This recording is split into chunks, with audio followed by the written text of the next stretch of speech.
Verse 20-24. Mark సువార్త 11వ అధ్యాయము 20 నుంచి 24 వచనం చదువుతాం. ఆయన యెరూషలేమునకు వచ్చి దేవాలయంలో ప్రవేశించి చుట్టూ సమస్తమును చూచి సాయంకాలమైనందున 12 మందితో కూడా బేతనీయకు వెళ్ళెను. మరునాడు వారు బేతనీయ నుండి వెళ్ళుచుండగా ఆయన ఆకలిగొని ఆకులు గల ఒక అంజూరపు చెట్టును దూరం నుండి చూచి దాని మీద ఏమైనాను దొరుకునేమో అని వచ్చెను. దాని యొద్దకు వచ్చి చూడగా ఆకులు తప్ప మరి ఏమీయూ కనబడలేదు. ఏలయనగా అది అంజూరపు పండ్ల కాలము కాదు. అందుకాయన ఇక మీదట ఎన్నటికి నీ పండ్లు ఎవరునూ తినకుందురుగాక అని చెప్పెను. అది ఆయన శిష్యులు వినిరి. ఇక్కడ మనం చూసినట్లయితే మార్టిన్ లూథర్ అనేటువంటి ఒక దైవజనుడు చెప్పిన ప్రాముఖ్యం అన్నమాట. God our father has made all things depend on faith. ఈ లోకంలో ప్రతి ఒక్కటి కూడా దేని మీద ఆధారపడింది అంటే విశ్వాసం మీద ఆధారపడింది.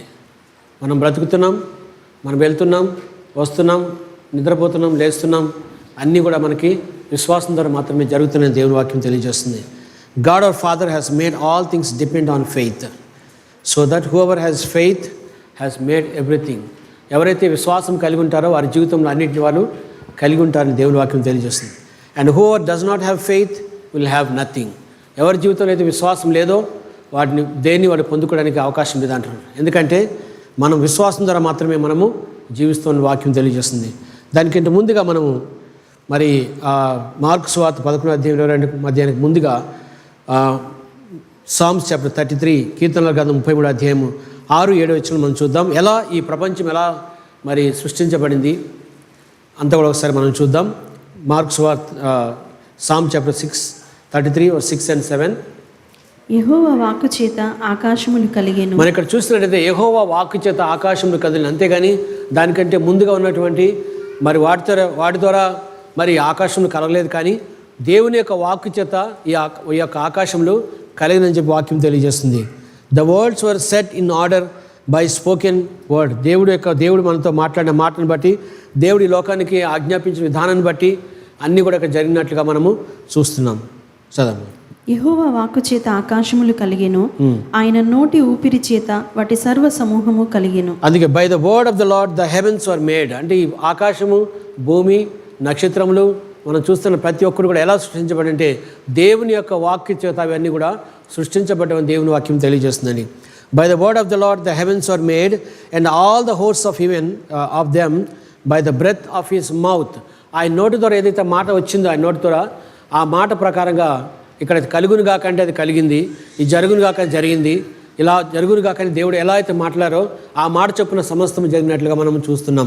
అందుకే చూస్తున్నట్లయితే మరి కీర్తనలు గ్రంథం 33వ అధ్యాయం 6వ వచనంలో by the word of the Lord the heavens were made and all the host of heaven by the breath of his mouth. ఆయన మాట్లాడుతున్న విధంగా అన్నీ కూడా మరి సృష్టించబడినట్లుగా దేవుని వాక్యము తెలియజేస్తుంది. 7:7. సముద్ర జలములను రాశిగా కూర్చువాడు ఆయనే, అగాధ జలములను కొట్లలో కూర్చువాడు ఆయనే. అక్కడ చూసినట్లయితే he gathers the waters of the sea together as a heap, he lays up the deep of the storehouse. చదవండి. సముద్ర జలములను రాశిగా కూర్చువాడు ఆయనే. అంటే సముద్రంలో ఎలా సృష్టించబడ్డాయంటే అవి ఏదో మెటీరియల్స్ ద్వారా వచ్చింది కాదు, దేవుడు మాట్లాడితే అక్కడ సృష్టించబడ్డాయి. కాబట్టి ఈ లోకంలో ప్రతి ఒక్కరు కూడా దేవుడు మాట్లాడితేనే దాని ద్వారా అవన్నీ సృష్టించబడ్డాయి. అంత మాత్రం కాదు, మనం కూడా దేవుడు మనతో మాట్లాడితేనే, దేవుడు మనల్ని రూపంగా తయారు చేసిన తర్వాత, మన ఊపిరిని ఊదిన తర్వాత, దేవుడు తన ఒక ఊపిరిని మనలో ఊదిన తర్వాత అప్పుడు మనము మరి సజీవంగా మార్చబడ్డాం. ఈరోజు మనం ఇలా ఉన్నామంటే కేవలం అది దేవుని యొక్క మరి కృప వల్ల మాత్రమే, దేవుని యొక్క కార్యం వల్ల మాత్రమే మన జీవితంలో జరిగినట్లుగా మనం చూస్తున్నాం. అందుకనే ఈ జీవితంలో భూమి మీద ఉన్న ప్రతి ఒక్కరు కూడా దేవుడు సృష్టించినని ఎప్పుడు కూడా మనం మర్చిపోవద్దు. అందుకే మనం దేవుడికి ఎప్పుడు కూడా నమ్మకంగా జీవించింది చాలా ప్రాముఖ్యమైనది. అయితే ఈ మాటను చూస్తున్నాను ముందుగా before I could think about this message, ఈ యొక్క వర్తమానానికి చూడడానికి ముందుగా నేను దేవుడిని అడుగుతున్నాను, ఎందుకు ప్రభా మరి ఈ యొక్క మాటను చూపించావు ఈ సమయంలో? ఇంకా కంప్లీట్గా మరి రుగ్మతలు కంప్లీట్గా పోయినట్టుగా లేదు, ఇంకా అంటే ఉన్నాయి కానీ బట్ స్టిల్ ఐఎమ్ ప్రేయింగ్. అంటే టోటల్గా కంప్లీట్ అయితే కదా నేను ఈ మాటను చెప్పాలి, లేకపోతే ఎలా అని చెప్పి నేను దేవుడిని అడుగుతున్నప్పుడు before I could think about the message I was asking God to relate me through 5:7:24. 5th రోజు 7th 24th రోజు మనం దేవుడిని రాత్రి మనము ప్రార్థిస్తే మనము జ్ఞాపకం చేసుకుంటే దేవుడు నాతో మాట్లాడిన మాట ఏంటంటే, మరి ఎలా నా జీవితంలో మొదటగా అంటే ఎలా అయితే ఉద్యోగం వదిలేసి పరిచర్యకి ఎలా వచ్చానో దేవుడు అవన్నీ కూడా చూపిస్తూ వచ్చాడు. అంటే ఆ దినం నుంచి ఈ రోజు ఏ విధంగా అయితే ఉద్యోగం వదిలేసి పరిచర్యకు వచ్చిన తర్వాత ఈ పరిచర్యలో జరుగుతున్న సంగతులు, పరిచర్యలో జరుగుతున్న విషయాలు అన్నీ కూడా దేవుడు ఒకటొకటిగా అన్నీ చూపిస్తూ వచ్చాడనమాట. అంటే దేవుడు నీ జీవితం జరిగించిన కొరకు ఇప్పుడు చేస్తేనే నేను దేవుడినా లేకపోతే ఇంతకుముందు చేసిన వాటిని దేవుడిని కాదా అని చెప్పి దేవుడు నాతో మాట్లాడారు. అంటే ఇప్పటివరకు ఎన్ని సంవత్సరాలు దేవుడు మనతో చేసిన కార్యం చూస్తే మన దేవుడిని స్తుతించకుండా ఉండలేం. అంటే ఇప్పుడు నాకు దేవుడు ఇప్పుడు స్వస్థపరిస్తేనే నేను దేవుడిని స్తుతిస్తాను, లేకపోతే నేను స్తుతించడానికి కాదు. మనం ఎప్పుడైతే దేవుడిని స్తుతించాలనుకుంటే ఆయన దేనికైనా ఎప్పుడైనా సరే అర్హుడే. అందుకే చూపించాడు దేవుడు. అంటే అడుగుతున్నప్పుడు మరి ఆ దేవుడు నాకు చూపించాడు ఏంటంటే, ఆ యొక్క దినం నుంచి ఈ రోజు వరకు కూడా దేవుడు ఎలా నడిపించాడో మనం ఒకసారి ఆలోచిస్తే, I went through many incidents in my life. నా జీవితంలో చాలా పరిస్థితులు కూడా వెళ్ళాను. My children are small and there is only one thing, faith, విశ్వాసం ఉంది, యేసుప్రభుని విశ్వాసం ఉంది. అప్పుడు ఎవరు మనకు లేరు. యు ఆర్ నాట్ దేర్, మీరెవరు కూడా you are not there before time. ఆ సమయంలో ఎవరు లేరు. But Holy Spirit was there with me. పరిశుద్ధాత్మ దేవుడు ఎప్పుడు కూడా మాకు తోడుగా ఉన్నాడు. పరిశుద్ధాత్మ మమ్మల్ని నడిపించారు. అందుకే మరి ఆ దేవుని పరిచర్యలో వెళ్తున్నప్పుడు ఆ యొక్క పరిచర్యని నేను అడుగుతుంటే దేవుడు మాట్లాడారు. మిటిగేట్ అనే మాట, అంటే ఒక మాట ఇంగ్లీష్ మాట, ఈ మిటిగేట్ అనే వర్డ్ వచ్చింది. అంటే ఏంటిదని నేను మీనింగ్ చూసిన దాంట్లో ఏంటంటే, it is lesson the ministry. నా పరిచర్ని తగ్గించడానికి మరి ప్రయత్నం చేసినట్లుగా మనకు కనబడుతుంది స్పష్టంగా. అయితే కానీ దేవుడు గొప్పవాడు కాబట్టి దేవునికి అసాధ్యమంటే ఏది లేదు. ఆయన సమస్తమును సాధ్యపరచగలడు. కాబట్టి ఎటువైపునైనా దేవుడు మార్చగలడు. మన జీవితంలో పడిపోయిన వాటిని తిరిగి లేపగలుగుతాడు. లేపి వాటిని కూడా దేవుడు మళ్ళీ పరదగలుగుతాడు. కాబట్టి అందుకే దేవుడు ఏం చేస్తారంటే, మరి నాతో పాటుగా నా భార్యని, నా పిల్లల్ని కూడా దేవుడు మళ్ళీ ఒకసారి లేవనెత్తారు. మళ్ళీ అంటే వారందరూ కూడా మరి దేవుని వాక్యం చెప్పడానికి వాళ్ళని మరి చాలా సిద్ధపరిచాడు వాళ్ళని. ఎందుకంటే ఈ పరిస్థితిలో వాడు మిటిగేట్ చేయాలని, అంటే లెసన్ చేయాలని చెప్పి చాలా ప్రయత్నం చేస్తున్నప్పుడు అప్పుడు దేవుడు మళ్ళీ మా కుటుంబాన్ని మళ్ళీ పైకి లేవనెత్తాడు. మా పిల్లలు లేవనెత్తాడు, నా భార్యలు లేవనెత్తాడు. అంటే అకస్మాత్తుగా దేవుడు లేవనెత్తాడు. అంటే ఎలా జరిగింది అనేది మనకు తెలియదు. దేవుని కార్యం అది గొప్పగా జరుగుతుంది మన లైఫ్లో. అందుకే ఆ సమయంలో వెళ్తున్నప్పుడు మరి దేవుడు జ్ఞాపకం చేశాడు. దేవుడు నన్ను స్తుతించడానికి, నీవు నన్ను మహింపరచడానికి కేవలం ఇప్పుడు చేస్తే కార్యమే మరి దాన్ని బట్టి కాదు, కానీ ఇంతకుముందు చేసిన కార్యాలు మీరు జ్ఞాపకం చేసుకుంటే నువ్వు దేవుని స్తుతించకుండా ఉండలేవా అని దేవుడు నాతో మాట్లాడినప్పుడు నిజంగా దేవుడిని స్తుతించాను. ఎందుకంటే నిజంగా మొదటి నుంచి ఇప్పటి వరకు దేవుడు నడిపించకపోతే ఈ రకంగా నడిపించేవాళ్ళం కాదు. దేవుడు నడిపించకపోతే మా లైఫ్లో ఇలాంటి కార్యాలు జరిగేవి కాదు. ఈరోజు ఈ పరిచర్య ఉండేది కాదు, ఈ యొక్క మినిస్ట్రీ ఉండేది కాదు. ఎందుకంటే మరి అపవాది అటువంటి క్రియలు తీసుకొచ్చాడు. అటువంటి వదిలేసి వెళ్ళిపోదాం అనేటువంటి పరిస్థితి వచ్చింది ఎన్నోసార్లు. కానీ దేవుడిని గట్టిగా పట్టుకోవడం వల్ల, దేవుని యొక్క వాక్యం, పరిశుద్ధాత్మ మాకు తోడుగా ఉండటం వల్ల మమ్మల్ని నడిపించడానికి దేవుడు కృప చూపించినట్లుగా మనం చూస్తున్నాం అన్నమాట. అయితే ఈ కార్యాలన్నీ దేవుడు నాకు చూపించినప్పుడు అప్పుడు నేను ఈ వాక్యం పంచుకోవడానికి నేను సిద్ధపడ్డాను. నాకు ఎప్పుడంటే 12/6/24 వచ్చింది నాకు ఇది. 12/6/24 నేను ఒకసారి మార్నింగ్ ప్రేయర్ చేస్తున్నప్పుడు దేవుడు నాకు ఇది చూపించాడు. ఈ యొక్క మాటను చూపించినప్పుడు అనుకున్నాను, నేను చెప్పాలంటే ఇప్పుడు ఎలా, నాకు మంచిగా హెల్త్ లేదు కదా, ఇంకా బాగా హెల్త్గా అయిన తర్వాత అప్పుడు నేను చెప్పాలి. అంటే I'm just telling before people. నేను చెప్తున్నాను హెల్త్ బాగున్న తర్వాత అప్పుడు నేను చెప్పొచ్చు కదా. అంటే అప్పుడు నాకు అనిపించింది ఏంటంటే, అప్పుడు నాకు దేవుడు చూపించాడనమాట. గతంలో దేవుడిని ఉన్నప్పుడు ఎలా అయితే దేవుడు నా జీవితంలో దేవుడు తన కార్యం జరిగించాడో వాటన్నిటిని జ్ఞాపకం చేసుకొని, దేవా మరొకసారి మిమ్మల్ని స్తుతించకుండా ఉండలేని చెప్పి మరొకసారి దేవుని స్తుతించినట్లుగా మనం చూస్తున్నాం. అయితే ఇక్కడ మనం చూస్తున్నట్లయితే ఇక్కడ చూద్దాం ఒకసారి మార్క్స్ వార్త చూద్దాం. మనము మార్క్స్ వార్త. ఆయన యెరూషలేమునకు వచ్చి దేవాలయంలో ప్రవేశించి చుట్టూ సమస్తమును చూచి సాయంకాలమైనందున 12 మందితో కూడా బేతనీయకు వెళ్ళెను. మరునాడు వారు బేతనీయ నుండి వెళ్ళుచుండగా ఆయన ఆకలిగొని ఆకులు గల ఒక అంజూరపు చెట్టును దూరము నుండి చూచి దాని మీద ఏమైనాను దొరుకునేమో అని వచ్చెను. దాని యొద్దకు వచ్చి చూడగా ఆకులు తప్ప మరేమీ కనబడలేదు. ఏలయనగా అది అంజూరపు పండ్ల కాలము కాదు. సరే, verse 22 చదవండి. verse 22. అందుచేత ప్రార్థన చేయునప్పుడు మీరు అడుగుచున్న వాటి నెలను పొంది ఉన్నామని నమ్ముడి, అప్పుడు అవి మీకు కలుగునని మీతో చెప్పుచున్నాను. ఇందులో ఇంగ్లీష్లో ఉందండి. So Jesus answered and said to him them have faith in God. అందుకు యేసు వారితో ఇట్లా నేను మీరు దేవుని యందు విశ్వాసం ఉంచుడి. అయితే అక్కడ చూసినట్టు అక్కడ ప్రాముఖ్యంగా ఇక్కడ 2 ప్రాముఖ్యమైన విషయాలు చూపిస్తాను ఈరోజు. మరి దేవుడు చేసిన కార్యాలు ఎంత గొప్పగా ఉంటాయో, విశ్వాసం ఎలా మన జీవితంలో కదులుతూ ఉంటుంది, ఏ విధంగా మన జీవితంలో ఒక్కటొక్కటిగా ఎలా మన విశ్వాసంలో కదిలితే ఏ విధంగా అయితే మనము స్టెప్స్ ఎలా తీసుకుంటామో మనం చూసినది. ఒకసారి 2వ రాజుల గ్రంథం ఒకసారి చూద్దాం. 2వ రాజుల గ్రంథము 11వ అధ్యాయం. 2వ రాజుల గ్రంథము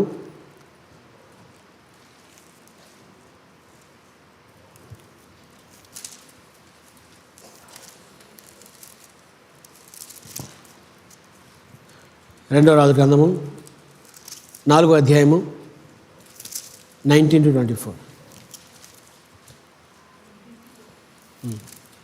అతడు వానిని ఎత్తుకొని తల్లి యొద్దకు తీసుకొని పొమ్మని పనివారిలోకనికి చెప్పగా వాడు ఆ బాలుని ఎత్తుకొని వాని తల్లి యొద్దకు తీసుకొని పోయెను.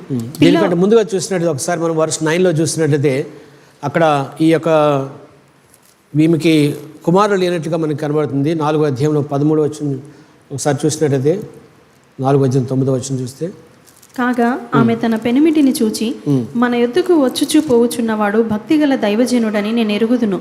కావున మనము అతనికి గోడ మీద ఒక చిన్న గది కట్టించి అందులో అతని కొరకు మంచము, బల్ల, పీట, దీపస్తంభము నుంచుదుము. అతడు మన యొద్దకు వచ్చినప్పుడెల్లా అందులో బస చేయవచ్చునని చెప్పాను.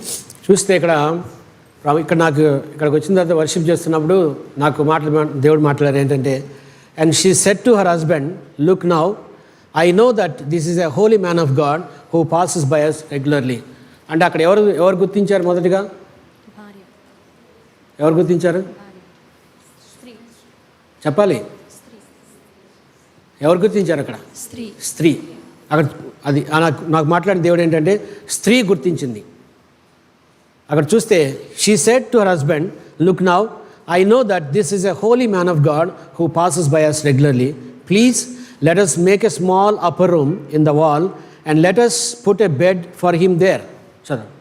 కాగా ఆమె తన పెనిమిటిని చూచి మన యొద్దకు వచ్చుచు పోవుచున్నవాడు భక్తిగల దైవజనుడని నేను ఎరుగుదును.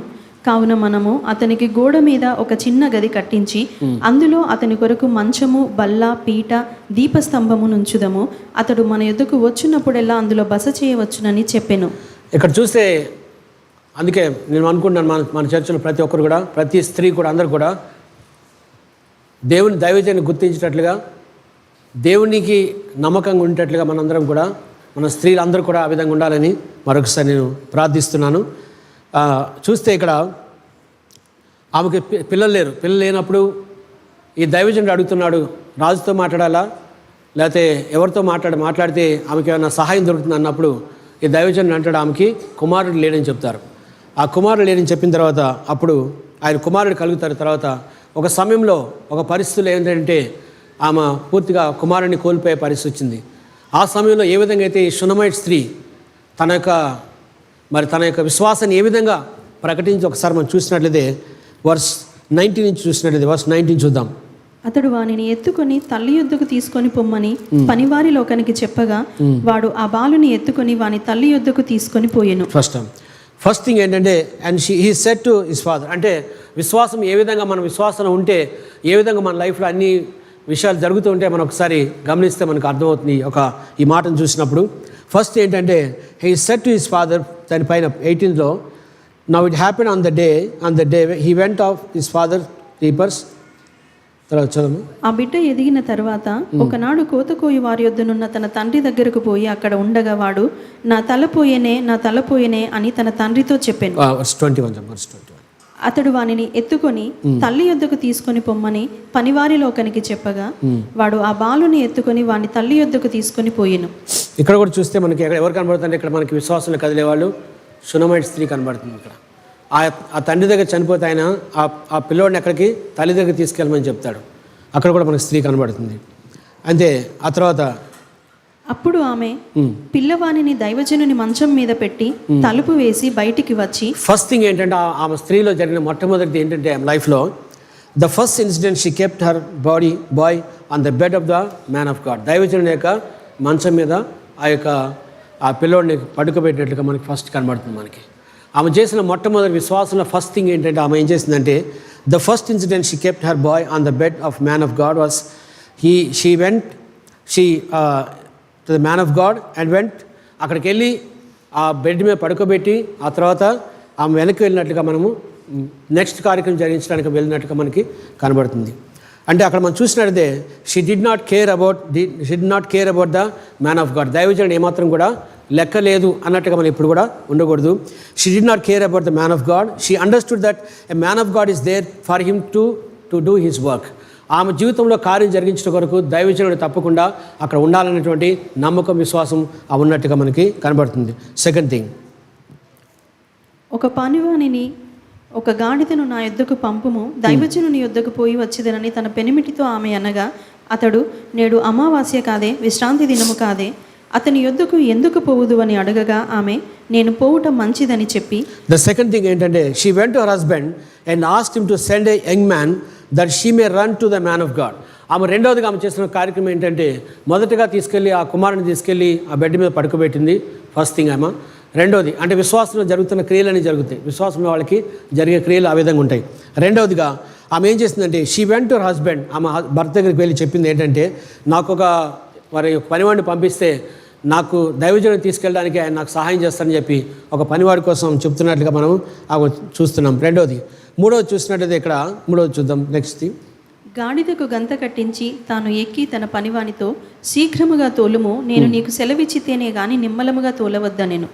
ఆమె రెండవది ఏం చేస్తుందంటే ఆమె ఆ గాడిద ఎక్కిన తర్వాత she said to the young man drive the go forward and slack not riding for me. ఆమె ఎంత మాత్రం కూడా చదువు శీఘ్రముగా తోలుము, నేను నీకు సెలవిచ్చితేనే గాని నిమ్మలముగా నేను నీకు సెలవిస్తేనే కానీ నువ్వు నిమ్మడంగా పోవద్దు, కానీ నువ్వు అంతవరకు కూడా నువ్వు స్పీడ్గా వెళ్ళమని చెప్పి ఆమె చెప్తుంది. అంటే త్వరగా ఆ దైవజనుని చేరుకోవడానికి ఆమె తొందరపడుతుంది, ఆతురపడుతుంది అన్నమాట. ఎందుకంటే ఇక్కడ వాళ్ళ కుమారుడు చనిపోయాడు కాబట్టి ఆయన లేపాలనేటువంటి విశ్వాసం ఉంది కాబట్టి ఆమె ప్రార్థిస్తుంది. అంటే మొదటిగా నేను చెప్తేనే కానీ నువ్వు స్లో చేయొద్దు, లేకపోతే నువ్వు స్పీడ్గా వెళ్ళమని ఆమె చెప్తున్నట్లుగా మనము చూస్తున్నాం.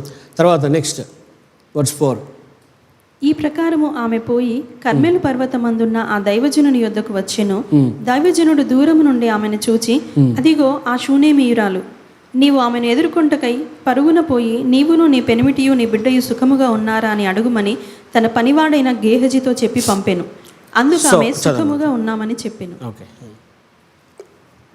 So when the man of God was seen afar off, అంటే ఆమె దూరంగా ఉంటుంది కానీ ఆ దైవజనుడికి తెలిసిపోయింది. ఎందుకంటే ఆమె వస్తుంది అంటే ఆమె పరిస్థితిని చూసి ఆమె జీవితంలో ఏం జరిగిందో అందుకే అడుగుతున్నాడు ఆయన, మీ కుమారుడు మీ భర్త అందరూ బాగానే ఉన్నారా అని చెప్పి ముందే దైవజనుడు నాకు ఆ సేవకుని పంపించి అడుగుతున్నాడు. ఏంటంటే ఆయన when the man of God he's seen afar off, దూరంగా ఉంటుంది కానీ ఆమె తెలుసుకున్నాడు ఏంటంటే the man of God knew what was happening that they can see what's happening in the life of people. అంటే ప్రజల జీవితంలో ఏం జరుగుతుందో ప్రజలు అన్నీ ఆయన దైవజనుడికి తెలియజేస్తారు.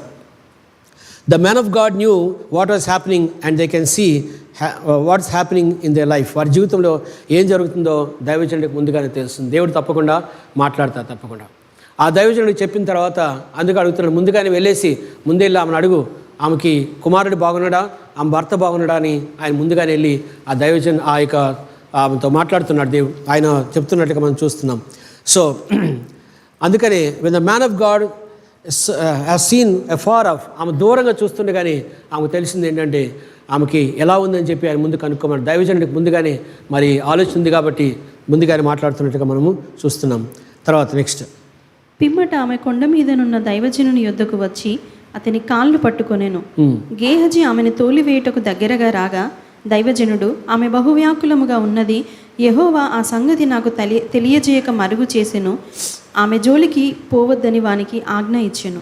సో రెండోది ఏంటంటే ఆయన ఇంకొక 5th వర్స్ ఏంటంటే 5th ఏంటంటే he set his servant me to able to understand there is something wrong with her life and he can relocate. అంటే ఆమె జీవితంలో ఏదో చెడు జరుగుతుందనే ఉద్దేశం ఆ దైవజనుడికి ముందుగానే తెలిసినట్లుగా మనకు తెలుస్తుంది అనమాట. ఆయన దైవజనుడికి తెలుస్తుంది కాబట్టి ఆ విధంగా ఆమెతో మాట్లాడుతున్నాడు. వారి జీవితంలో ఏం జరుగుతుందో ఆయన చూస్తున్నట్లుగా మనం చూస్తున్నాం. 6th verse next. అప్పుడు ఆమె కుమారుడు కావలెనని నేను నా ఏలినవాడవైన నిన్ను అడిగితినా, నన్ను భ్రమ పెట్టవద్దని నేను చెప్పలేదా అని అతనితో మనవి చేయగా, అతడు, నీ నడుము బిగించుకొని నా దండమును చేత పట్టుకొని పొమ్ము. ఎవరైనాను నీకు ఎదురుపడిన ఎడల వారికి నమస్కరింపవద్దు. చూద్దాం నెక్స్ట్. చూసిన when she came and she was cot by his feet he said to the lord. ఆయన ప్రార్థన చేసింది ఏమనంటే, he also man and also the time, అంటే ఆ సమయములు వస్తున్నాయని చెప్పి ముందుగానే ఆమె గ్రహించి మా దేవుని దైవజనుడి దగ్గరికి వెళ్ళి ప్రార్థన చేసుకొని ఆమెకి ఆ కార్యం పొందుకోవాలని ఆమె ఎంతగానో ఆశపడింది కాబట్టి ఆ దైవజనుడి దగ్గరికి వెళ్ళినట్టుగా మనము చూస్తున్నాం. అయితే ఆ తర్వాత సెర్వెంట్ని పంపిస్తాడు, గెహాజీని మీరు వెళ్ళి ఆయన చేతి కార్డు ఇచ్చి పంపిస్తాడు. మొదటిగా నువ్వు వెళ్ళి ప్రయత్నం చేయమంటే గెహాజీ ప్రయత్నం చేస్తానేది కాదు. అందుకని అప్పుడు 8వ వచనం చూసినట్లయితే 8th చాప్టర్ చూసినట్లయితే, when the man of God came to the child's life, తర్వాత చదువు లాస్ట్. తల్లి ఆ మాట విని, యెహోవా జీవముతోడు నీ జీవముతోడు నేను నిన్ను విడువనని చెప్పగా అతడు లేచి ఆమెతో కూడా పోయెను. గేహజీ వారికంటే ముందుగా పోయి ఆ దండమును బాలుని ముఖం మీద పెట్టెను గాని ఏ శబ్దమును రాకపోయెను. ఏమియో వినవచ్చినట్టు కనబడలేదు గనక వాడు ఎలీషాను ఎదుర్కొని వచ్చి బాలుడు మేలుకొనలేదని చెప్పెను. ఎలీషా ఆ ఇండజొచ్చి బాలుడు మరణమై ఉండి తన మంచం మీద పెట్టబడి ఉండుట చూచి తానే లోపలికి పోయి వారిద్దరే లోపల నుండగా తలుపు వేసి యెహోవాకు ప్రార్థన చేసి మంచం మీద ఎక్కి బిడ్డ మీద తన్ను చాచుకొని తన నోరు వాని నోటి మీదను తన కండ్లు వాని కండ్ల మీదను తన చేతులు వాని చేతుల మీదను ఉంచి బిడ్డ మీద పొడుగుగా పండుకొనగా ఆ బిడ్డ ఒంటికి వెట్ట పుట్టెను. తాను దిగి ఇంటిలో ఇవతల నుండి అవతలకు ఒకసారి తిరిగి నడిచి మరల మంచము ఎక్కి వాని మీద పొడుగుగా పండుకొనగా బిడ్డ 7 మారులు తుమ్మి కళ్ళు తెరిచెను. చాలు. ఇక్కడ చూసినట్లయితే దైవజనుడు వచ్చి ప్రార్థన చేసిన తర్వాత ఆ బిడ్డ తిరిగి లేచినట్లుగా మనకి కనబడుతుంది. విశ్వాసంతో ఉన్నవారు, విశ్వాసం మీద ఆధారపడిన తప్పకుండా దేవుడు ఒకరోజు తప్పకుండా ఆ బిడ్డ ఆల్రెడీ చనిపోయింది, కానీ ఆమెకున్న విశ్వాసం ఏంటంటే దేవుడు తప్పకుండా అతన్ని లేవదేస్తాడు. అంటే తప్పకుండా ఆయనకు లేవనెత్తాడనేటువంటి నమ్మకంతో విశ్వాసంతో ఆ ముందుకెళ్ళింది. దాన్ని బట్టి ఆమె అదేవిధంగా దైవజనుడి దగ్గరికి వెళ్ళడము, ఆయన ప్రార్థన చేయడము, అదేవిధంగా దైవజనుడు వచ్చి మళ్ళీ ప్రార్థన చేయడం ద్వారా ఆ జీవితంలో గొప్ప కార్యం కడినట్లుగా మనం చూస్తున్నాం. అందుకే అంటున్నాడు మార్క్స్ వార్తలో చూస్తే ఒకసారి చూద్దాం. మార్క్స్ వార్త ఒకసారి చూస్తే, అందుకు యేసు వారితో ఇట్లనెను, మీరు దేవుని యందు విశ్వాసం ఉంచుడి. అందుకు యేసు వారిని చూసి ఈ విధంగా ఏమన్నాడంటే, హ్యావ్ ఫెయిత్ ఇన్ గాడ్. దేవుని యందు ఎప్పుడు కూడా విశ్వాసం ఉంచాలి. మన యొక్క జీవితంలో మనం ఏదైనా పని మొదలుపెట్టినప్పుడు ఆ కంప్లీట్ అవ్వడం కొరకు దేవుడు తప్పకుండా తన కృపను చూపిస్తాడు. ఆయన తప్పకుండా మనం నడిపిస్తాడు. మనకి ఎక్కడ ఏది అవసరంలో దేవుడు తీరుస్తూ ఉంటాడు. మన ప్రతి విషయంలో దేవుడు మనకు తోడుగా ఉండి మనం నడిపించి ముందుకు తీసుకెళ్తాడని. అందుకే అంటున్నాడు హ్యావ్ ఫెయిత్ ఇన్ గాడ్. మనం దేవుని యందు విశ్వాసం ఉంచడానికి చాలా ప్రాముఖ్యమైంది. మనం దేవుని యందు విశ్వాసం ఉంచితేనే మనము దేవుని కార్యం మన జీవితంలో పొందుకుంటాం. అందుకే 23వ వచనం చూస్తే, ఎవడైనను ఈ కొండను చూచి నీవు ఎత్తబడి సముద్రంలో పడవేయబడుమని చెప్పి తన మనస్సులో సందేహింపక తాను చెప్పినది జరుగునని నమ్మిన ఎడల వాడు చెప్పినది జరుగునని మీతో నిశ్చయముగా చెప్పుచున్నాను. అందుకే చెప్తున్నాడు ఆయన, for assuredly I say to you who are say to this mountain. అంటే ఇక్కడ మనకు ఈ మౌంటైన్ కనబడుతుంది. అందుకే ఆయన ఏం చెప్తున్నాడు అంటే, for assuredly I say to you who are say to this mountain be removed and be cast into the sea, and does not doubt in his heart, but believes that those things he says will be done, he will have whatever he says. ఆయన జీవితంలో ఏదైతే అనుకుంటున్నాడో, అంటే ఈ ఇందులో చూసినట్లయితే అంటే జాయిల్ పంపించింది. మరి దీంట్లో ఆమె చూస్తే ఇట్లా వేలుపెట్టి చూసినప్పుడు ఆ పర్వతము ఆయనకి పెద్ద పర్వతమే, కానీ దాన్ని తీసుకోవాలంటే శక్తి కావాలి, మన శక్తి సరిపోదు. కానీ దేవుని యొక్క నామములో దేవునిలో ప్రార్థన చేస్తే మరి ఒక్క చేత్తోనే ఆ పర్వతాన్ని ఎత్తగలిగిన శక్తి మనకి కనబడుతుంది. అంటే ఇది నాకు దేవుడు చూపించారు. అంటే మనము నిజంగా ఎత్తాలంటే మనము ఆ పర్వతాన్ని మనం ఎత్తలేం, కానీ నిజంగా దేవుని యొక్క శక్తితో మనము ఎటువంటి పర్వతాన్ని మనం ఎత్తగలుగుతాం. మన జీవితంలో ఏ పరిస్థితి ఉన్నా సరే, మనకి ఏ స్థితి ఉన్నా సరే, దాన్ని లేవనెత్తి మనం తోసివేసి మనం సముద్రంలో పడమని మనం చెప్తే అది తప్పకుండా జరుగుతుందని దేవుని వాక్యం తెలియజేస్తుంది. కాబట్టి మన విశ్వాసం ఉంటేనే మన ఆ విషయం జరుగుతుంది. మన జీవితంలో విశ్వాసం ఉంటేనే మనము ఆ యొక్క పర్వతంతో మాట్లాడితే అప్పుడు అది మనము అష్యూర్లీ I say to you whoever say to this mountain, ఒకవేళ కనుక నిజంగా మనలో విశ్వాసం ఉంటే, నిజంగా దేవుని యందు విశ్వాసం ఉంటే దేవుడు తప్పకుండా జరిగిస్తాడు. అది ఎంత కష్టమైనదో కావచ్చు, ఎంత కఠినమైనదో కావచ్చు, కానీ దేవుడు తప్పకుండా నాకు సహాయం చేసి నన్ను నడిపిస్తాడు, నన్ను నిలబెడతాడనే నమ్మకం మనలో ఉన్నట్లయితే తప్పకుండా మనం అష్యూర్లీ I say to you whoever say to this mountain be removed and be cast into the sea.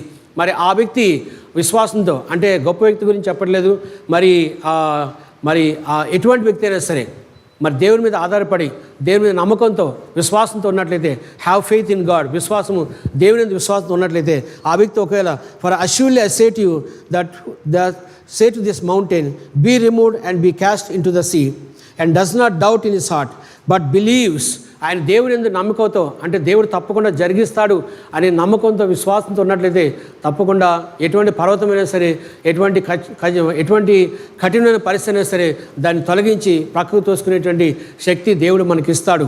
దేవుడు అటువంటి మరి అవకాశాన్ని దేవుడు మనకి ఇచ్చాడని దేవుని వాక్యం మనకు తెలియజేస్తుందండి. So assuredly I say to you whoever say to this mountain be removed and be cast into the sea and does not doubt in his heart but believes that those things he says. అంటే ఆయన నమ్మాడు, అంటే పర్వతం వైపు చూస్తున్నాడు. ఆ పర్వతం వైపు చూసినప్పుడు అది చాలా కష్టంగా ఉంది, అది చాలా కఠినంగా ఉంది, దాన్ని తొలగించిన కష్టం అవుద్ది, మనుషులకు పడట్లేదు, లేకపోతే ఇంకా దేనికి సాధ్యపడట్లేదు. కానీ మనకు ఒక విషయం ఉంది, ఏంటంటే మనం దేవుని యందు ప్రార్థన చేయాలి, దేవుని యందు విశ్వాసంతో ప్రార్థన చేయాలి. ఇది తప్పకుండా లేచి అది పక్కకు పడిపోతుంది, సముద్రంలో పడిపోతుందని నమ్మకంతో విశ్వాసంతో ప్రార్థన చేస్తే అప్పుడు ఒక చేతితో కూడా దాన్ని లేపగలుగుతాము. లేకపోతే మనం రెండు చేతులు పైకి రెండు చేతులు పెట్టినా సరే దాన్ని లేపలేం, ఎందుకంటే అది అంత కష్టంగా ఉంటుంది. అందుకని మన జీవితంలో అంటున్నాడు దానికంటే ముందుగా, so Jesus answered and said to them have faith in God. దానికంటే పైన ఒకసారి చూస్తే పైన చూద్దాం. ప్రొద్దున వారు మార్గమున పోవుచుండగా ఆ అంజూరపు చెట్టు వేళ్ళు మొదలుకొని ఎండియుండుట చూచిరి. అప్పుడు పేతురు ఆ సంగతి జ్ఞాపకమునకు తెచ్చుకొని, బోధకుడా, ఇదిగో నీవు శపించిన అంజూరపు చెట్టు ఎండిపోయినని ఆయనతో చెప్పెను. అందుకు యేసు వారితో ఇట్లా నేను, మీరు దేవుని యందు విశ్వాసముంచుడి. అందుకే పేతురు అంటున్నాడు, జ్ఞాపకం చేసుకొని అంటున్నాడు, rabbi look the fig tree which you have cursed has withered away. అయితే యేసు ప్రభు చెప్తున్న మాట ఏంటంటే, so Jesus answered and said to them have faith in God. అంటే ఈ మాట ఎందుకు చెప్తున్నాడు అంటే వారందరిని కూడా దృష్టిలో పెట్టుకొని చెప్తున్నాడు అక్కడ. అంటే నేను దేవుడిని కాబట్టి అది నాకు నేను చెప్తేనే పైకి లేచింది, అది మీ వల్ల కాదని దేవుడు చెప్పట్లేదు. హ్యావ్ ఫెయిత్ ఇన్ గాడ్, దేవుని నమ్మకం ఉంటే, విశ్వాసం ఉంటే నీవు ఒకవేళ మాట్లాడినా సరే అది తప్పకుండా జరుగుతుందని దేవుని వాక్యం తెలియజేస్తుందండి. సో అందుకే హ్యావ్ ఫెయిత్ ఇన్ గాడ్ అని చెప్తూ 23వ వచనం చెప్తున్నట్టే, for assuredly I say to you that whosoever says this mountain be removed and be cast into the sea and does not doubt in his heart but believes that those things he says will be done, he will have whatever he says. ఆయన ఏదైతే అనుకుంటున్నాడో, ఏదైతే జరగాలనుకుంటున్నాడో, ఈ విషయంలో జరగాలని, ఈ పరిస్థితి మారాలని ఏదైతే అనుకుంటున్నాడో అది తప్పకుండా తొలగించబడదని దేవుని వాక్యం తెలియజేస్తుందండి. సో అందుకని మన విశ్వాసంతో మనం ప్రార్థన చేయాలి. మనం ప్రేయర్ చేస్తుంటాం, కానీ మనం దేవుని ఆరాధిస్తుంటాం, అన్నీ చేస్తుంటాం, కానీ మనం విశ్వాసం లేదో మనం చూసుకోవాలి. విశ్వాసం ఉంటే తప్పకుండా మనం ప్రార్థిస్తే ఆ విశ్వాసంతో ఆ పరిస్థితి అక్కడి నుంచి వెళ్ళిపోయి సముద్రంలో పడిపోయే అవకాశం ఉందని దేవుని వాక్యం తెలియజేస్తుందని. ఇది మనుషులు చెప్పిన మాట కాదు, దేవుడు చెప్పిన మాట. అది తప్పకుండా మన జీవితంలో మన విశ్వాసంతో ఉంటే తప్పకుండా జరుగుతుందనేటువంటి నమ్మకంతో ఉంటే తప్పకుండా దేవుడు జరిగిస్తారని దేవుని వాక్యం తెలియజేస్తుందండి. అలాగనే డూ థింగ్స్ ఎస్టాబ్లిష్ ఫెయిత్, మన జీవితంలో విశ్వాసం కాపాడడానికి రెండు ప్రాముఖ్యమైన విషయాలు. The humble acceptance of his mercy, ఆయన కనికరం మనము చాలా తగ్గింపుతో మనం తీసుకోవాలి. ఆ తర్వాత మరి humble submission to his will, ఆయన చిత్తమునికి మనము దేవునికి అప్పగించుకోవాలి. ఆయన కృపని అంత మాత్రం ఆయన యొక్క చిత్తమును మన జీవితంలో తీసుకుంటే తప్పకుండా జరుగుతుంది దేవుని వాక్యం తెలియజేస్తుందండి. మార్క్స్ చూద్దాం 2వ అధ్యాయము, మార్క్స్ చాప్టర్ 2, మార్క్ చాప్టర్ 2,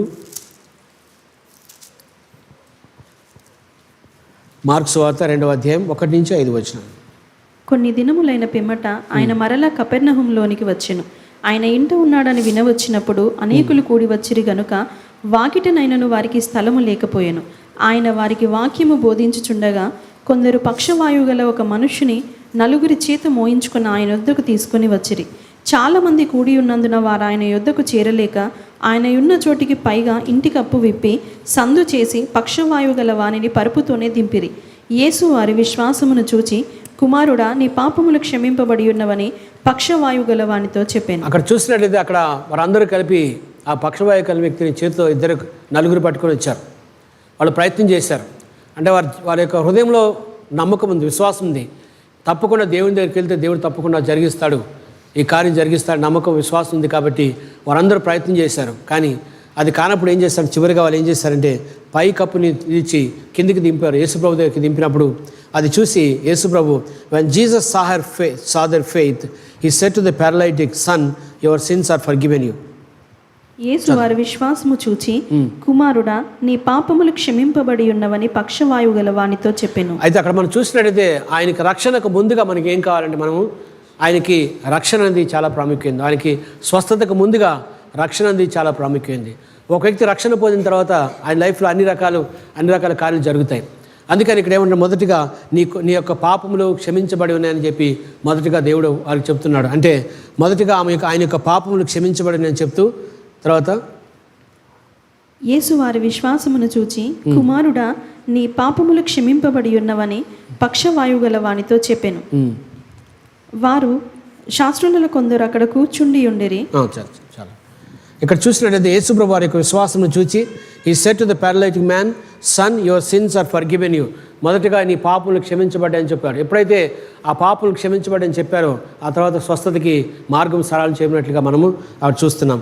అప్పుడు యేసుప్రభు ఏమంటున్నాడంటే తర్వాత వాడిని లేచి నిలబడమని, లేచి వెళ్ళమని చెప్తున్నాడు. అంటే నలుగురు తీసుకుని వచ్చారు, కానీ వెళ్తున్నప్పుడు ఆయన ఒక్కడే ఆయన పరుపుని పక్కన పెట్టేసి లేచి నిలబడి వెళ్తున్నట్లుగా మనము చూస్తున్నాం. అందుకే దేవుడు తప్పకుండా మన జీవితంలో కార్యం జరిగిస్తుంది. విశ్వాసం అనేది చాలా ప్రాముఖ్యమైనది. విశ్వాసం ఉంటేనే మన అన్నింటినీ ముందుకు తీసుకెళ్తాను దేవుని వాక్యము తెలియజేస్తుందండి. సో మనము ఈరోజు తప్పకుండా మనము కొన్నిటి కోసం మనం ప్రార్థన చేద్దాం. దేవుడు మన జీవితంలో జరుగుతున్న ప్రతి పరిస్థితిని అంటే మనం ప్రేయర్ చేద్దాం. దేవుడు తప్పకుండా వీటిని తొలగిస్తాడు, మన జీవితంలో కార్యం జరిగిస్తాడు. నమ్మకంతో మనం ముందుకెళ్ళడానికి చాలా ప్రాముఖ్యమైనది. మరి ఆయన మార్క్స్ వార్తలో ఒకసారి చూసినట్లయితే ఆయన చెప్తున్న ప్రాముఖ్యమైన మాట ఏంటంటే 11వ అధ్యాయం చూస్తే మొదటిగా అంటున్న మాట ఏంటంటే, first say to this mountain, మొదటిగా నీ యొక్క కొండను చూడాలి. కొండ గురించి మాట్లాడతారు చాలామంది, కానీ ఆయన చెప్తున్నాడు కొండ గురించి మాట్లాడడం కాదు, ఆ కొండతో మీరు మాట్లాడారు. మొదటిగా మనం ఏం చేయాలంటే first thing you have to say to this mountain, ఈ యొక్క కొండతో నువ్వు మాట్లాడాలి. ఏం చేయాలని మొదటిగా మాట్లాడాలి. రెండవదిగా second thing is no doubting, నువ్వు ఎప్పుడు కూడా చూస్తున్నా ఎప్పుడు కూడా నువ్వు అనుమానం పడకుండా నువ్వు విశ్వాసంతో ప్రార్థన చేయాలి. Third thing is believing what ever you have confessed will happen. నువ్వు ఏదైతే చేస్తున్నావో, ఏదైతే అనుకుంటున్నావో, నీ మాట ఏదైతే పలుకుతున్నావో, దేవుని వాక్యాన్ని పలుకుతున్నావో దాని ప్రకారంగా జరుగుతుందని అది తప్పకుండా లేచి నిలబడి, అది తప్పకుండా మన చేతితో ఎత్తబడి మరి సముద్రంలో పడుతున్న నమ్మకంతో విశ్వాసంతో నువ్వు ప్రార్థన చేయాలి. Fourth thing is you will have what you have asked for. నువ్వు ఏదైతే అడుగుతున్నావో అది తప్పకుండా జరుగుతుందని దేవుని వాక్యం తెలియజేస్తుందండి. So there are so many mountains which are facing on each and every day. మన ప్రతిరోజు ఒక్కొక్క మౌంటైన్ మనకు కనబడుతుంది, ఒక్కొక్కసారి ఒక మౌంటైన్ మనల్ని ఇబ్బంది పెడుతూ ఉంటుంది. అదే అంత మాత్రం కాదు, కానీ అవన్నీ కూడా తొలగించబడి మన మార్గం సరళం చేయబడి మన దేవుని దగ్గరికి వెళ్ళేటువంటి మరి కార్యం జరగాలి దేవుని వాక్యం తెలియజేస్తుంది. కాబట్టి మనందరం కూడా మార్క్స్ వార్త 11వ అధ్యాయం ప్రకారంగా 20 నుంచి 24 వచ్చిన జ్ఞాపకం చేసుకొని చూడండి. 24 వచ్చిన చూస్తే, therefore I say to you, whatever things you ask when you pray, చదవండి. అందుచేత ప్రార్థన చేయనప్పుడు మీరు అడుగుచున్న వాటి నెలను పొంది ఉన్నామని నమ్ముడి. నువ్వు అడుగుచున్న వాటిని నువ్వు తప్పకుండా పొంది ఉన్నామని నీవు నమ్ముడి అని చెప్పి దేవుని వాక్యం తెలియజేస్తుంది. కాబట్టి మరొకసారి అందరం ప్రార్థన చేద్దాం. దేవుడు తప్పకుండా మన జీవితంలో ఏదో కొన్ని పరిస్థితులు ఉన్నాయి, ఒక్కొక్కరికి ఒక పరిస్థితి ఉంది. కాబట్టి ఆ పరిస్థితుల్ని మార్చబడాలని మనందరం దేవుని సన్నిధిలో మనం ప్రార్థన చేసుకుందాం. తప్పకుండా దేవుడు తప్పకుండా ఆ పర్వతమును మరి ఎత్తబడి ఆ సముద్రంలో పడుతుందని నమ్మకంతో విశ్వాసంతో ముందుకెళ్తే అది తప్పకుండా పడుతుందని విశ్వాసంతో అందరూ ప్రార్థన చేద్దాం. మనం ప్రేయర్ చేసినప్పుడు తప్పకుండా ఆ విశ్వాసంతో ప్రేయర్ చేసి తప్పకుండా దేవుడు కార్యం జరిగిస్తాడని నమ్ముదాం విశ్వాసంతో. హల్లెలూయా. లేచిన అందరం